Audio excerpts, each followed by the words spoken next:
nzovyumva izo nabimbwira ja turayaga n'Imana urerekwa ya iryo ni banga ryanje ko turayaga nk'umuvyeyi n'umwana bien sûr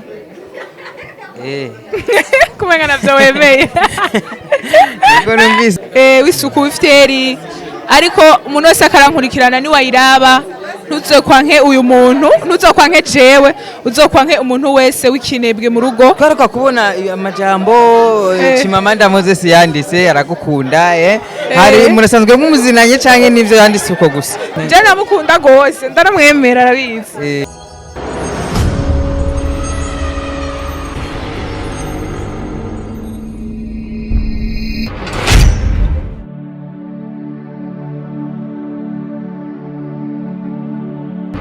turamukije kunze wa buteje muhereye mwese mwiriwe mwaramuse bwakeye duhejeje kuraba filme canke sino kwiraba yose ntwabibonye yose duhejeje lancement ya filme Intore Ntindi turi kumwe n'umwigeme yakinye muri iyo reresi kandi nibaza ko ari umwagtrice principale Kado ni bon ni sawa cyane urakomeye yego meze bien félicitations kwanza uraberewe urakoze cyane twenga neza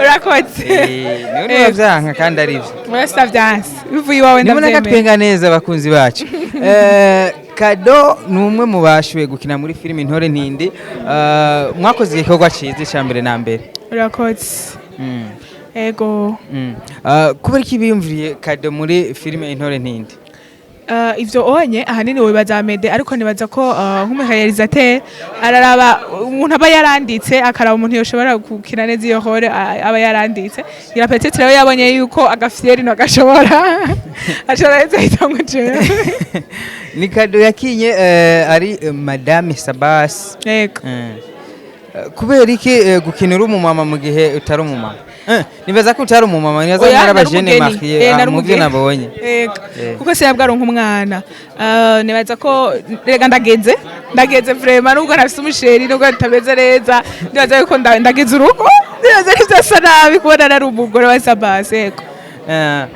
gukina muri filime Intore Ntindi wibaza ko bigiye kuguha yaheshusho nyuma yo kuweza kuyikora canke nyuma yo uko izo bimaze kuja mu bantu nkuko mwabibonye wowe wabibonye abatashoboye gushika ngaha nabonye ne bazorindira bayirabe ni filme nziza ifise amashusho meza ifise sound nziza filme nyene iri ku rundi rwego no kuvuga ngo niba narakinya muri filme iri ku rundi rwego nanje ntegeza gushika ku rundi rwego nizera yuko izonsiga navuye ku ntambwe ndiko ubu unye nkaba ndi ku yindi ntambwe ego nibaza kandi wagiye kuzokwanka nguriyemera ngurishima abantu bazonyanka rero bazaba barakozwe ko n'umu personage n'interprète nk'ubu ngana bizavuga ati umukobwa w'isuku w'isuku w'ifteri ariko umuntu wese akarankurikirana ni wayiraba ntuzokwanke uyu muntu ntuzokwanke jewe uzokwanke umuntu wese w'ikinebwe mu rugo yibaza yuko ibintu byose byoroshe adashaka gukora ego ntuzanke je kuko je sindurya je nakinye ibintu vyanditswe na Mede yego ndabisa ko Kado Anisya ari umukinyi wo muri warubizi yego Kado sabwe turiko turaraba twaruka kubona amajambo Chimamanda Moses yanditse aragukunda hari murasanzwe mumuzinanye canke nivyo yanditse uko gusa Chimamanda ni twari tuzinanye yaranditse juste uko hamaro mu nyuma mbona yanyandikiye nanje nyene byari ibintu byiza kwanza nagize ubwoba gamaga baratinyitse rero ntitwatuzinanye pe ariko ubu turi inshuti uturabagenzi beshira arabapostinga batuka ariko wera guhayagije avuga kana gukunda ni ibintu byantangaje ni ibintu byantangaje cyane ariko narabikunze kuko byanyeretse ko atavuga ibibi gusa iyo hageze ko avuga ibintu byiza naho nyine abivuga bijya bivuze kuri Kado gusa yavuze ko jewe kumbure rega ni vyandi nyene navuze urumva yakutse iki kintu kibi agishira habana kecerekana na preuve rero jengera yarabuze ikintu kibi cyo bakimvugwako yaravuze kana gukunda nawe uramukunda cyane je namukunda gose ndaramwemera arabizi kuvya postinga canke kumukunda nyene oya ndakunda uburyo avuga ibitagenda neza kandi akerekana preuve nkunda ingene atarya umunwa ikintu cyose agishira habona yego nuko nyene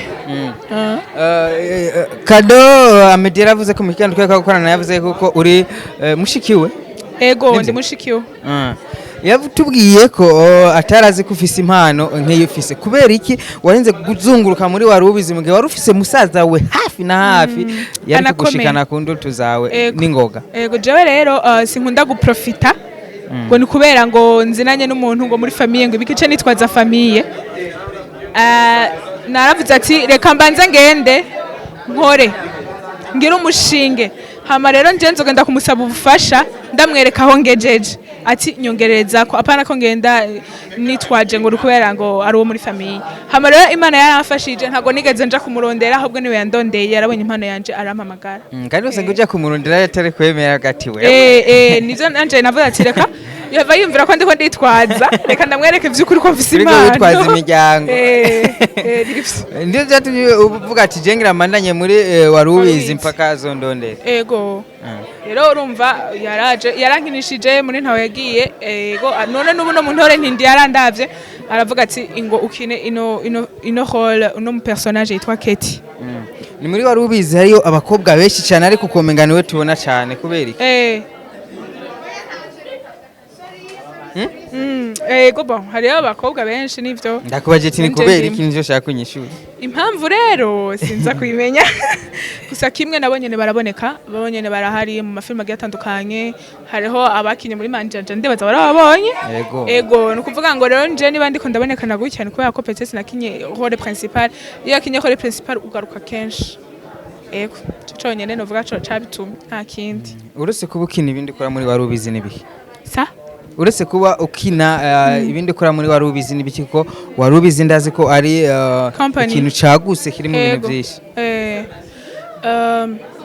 Ibindi bintu nkora je ndakora ikintu cyacu cyose kubw'umuryango wanje warubizi nukuvuga bankeneye mba ndahari iyo mfise umwanya barabizi yuko nubwo bontu mati wowe urumva rero tukeneye kuzura tuvomera amazi tuzasonga kuri tuvunaje ndabikora hakira kimwe nakora abantu warubizi nshoboye. Ego direza akantu ubwira abakunzi bagiye kuzora aba filime intore ntindi n'abakurikirana filime za warubizi n'abakunzi bawe muri rusange aho bagukurikirana hariho hose.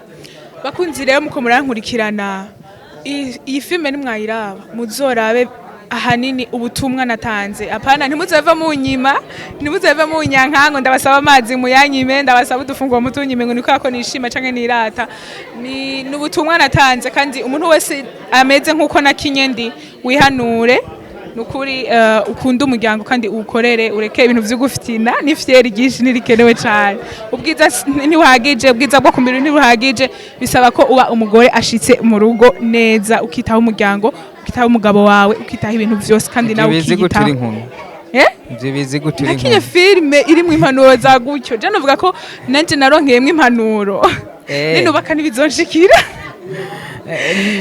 Ndagushimire cyane. Merci beaucoup. Arico waruvuze? Nubwo ntazi yuko nzohava ndamuronka kubera ko abantu batanguye kumbwira nabi.